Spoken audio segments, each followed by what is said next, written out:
I will say this, and make this perfectly clear with everyone in the room.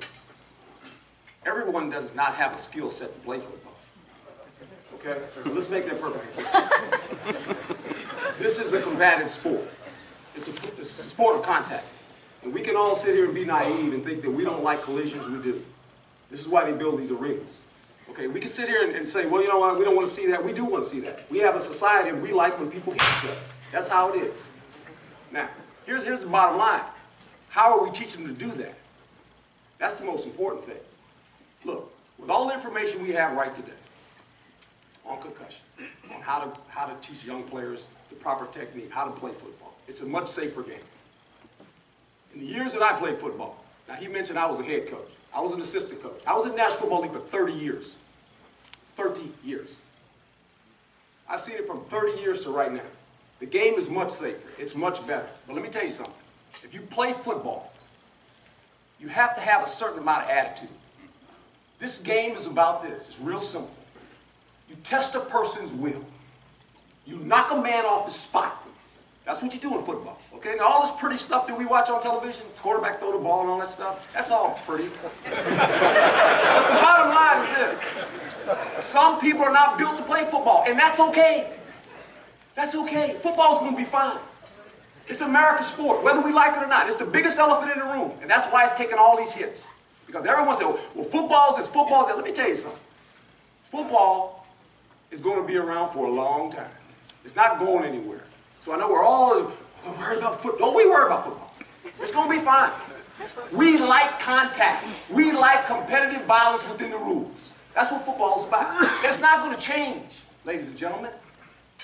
You want to play touch football, flag football, that's great. But for you to get to the professional level, you have to have a mindset. 1% of all the college athletes become pro football players. 1. So if you have a child, or you're a coach, and you're thinking little Billy and Johnny's going to play, you're not. You're not going to play. It's not, look, this is a sport that 1%, 6% of all the high school athletes that play high school football become Division I college players. I coached the Under Armour game for the last 5 years. 90 of the best All-American athletes in the country. He's got one of the kids I coach, going to Stanford, all right? When I look at those kids, there's 90 of them. 6 of them out of the 90, about every year right now, are professional football players. 6 out of the 90. And these are the best players in the country. So we can sit here and be naive and say, oh, we're trying to make football safer. Let me tell you something. With all I know about the concussions and all this and all that, if you ask me, with all the information I have right now on football, when I go play, I'm the first in line. Okay? Football was a way for me to get out of my situation. It provided me an opportunity. Football, for a lot of athletes, has the ability where they can make a living and get out of their situation. It gave me an opportunity to go to college. My parents couldn't afford to send me to college. I knew when I was in high school I needed a scholarship. So we could sit here and say, well, what does it bring? I tell you what it brings. This is what football is all about. I'm getting along, I know, but I'm on television.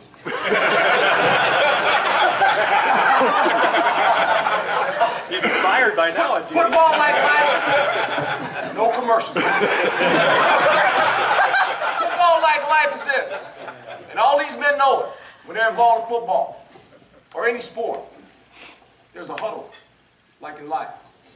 And the greatest thing of football is this, for me as a player, as a coach. When I walked in that huddle, it was diverse. It was people from Alabama. It was people from Florida. It was people with long hair. It was people with no hair. It was Republicans. It was Democrats. It was people from the city. It was people from the suburbs. It was people from the ghetto. But when we walked in the huddle, there was trust. There was trust. And we knew that we needed each other to have success. See, that's what football brings. Forget about what you see on television. It's what the guys in the huddle understand. We got to do this together. See, this is what life is about. And we don't do this with our kids enough. We don't huddle up. We don't huddle at home. We're too busy doing this. See, football, you got to get in the huddle. And you got to look a man to the left, look a man to the right, and in his eye, and you got to say, hey, man, I trust you. You're my brother. That's what football provides. A life skill that you can never, ever get without a huddle. The huddle is the most important thing in sports. In any sport. Go get in the huddle. Because when you get in the huddle, there's no hang-ups. You don't care where the person's from. You really don't care. They become a teammate. That's what sports provides us all. So let's understand that.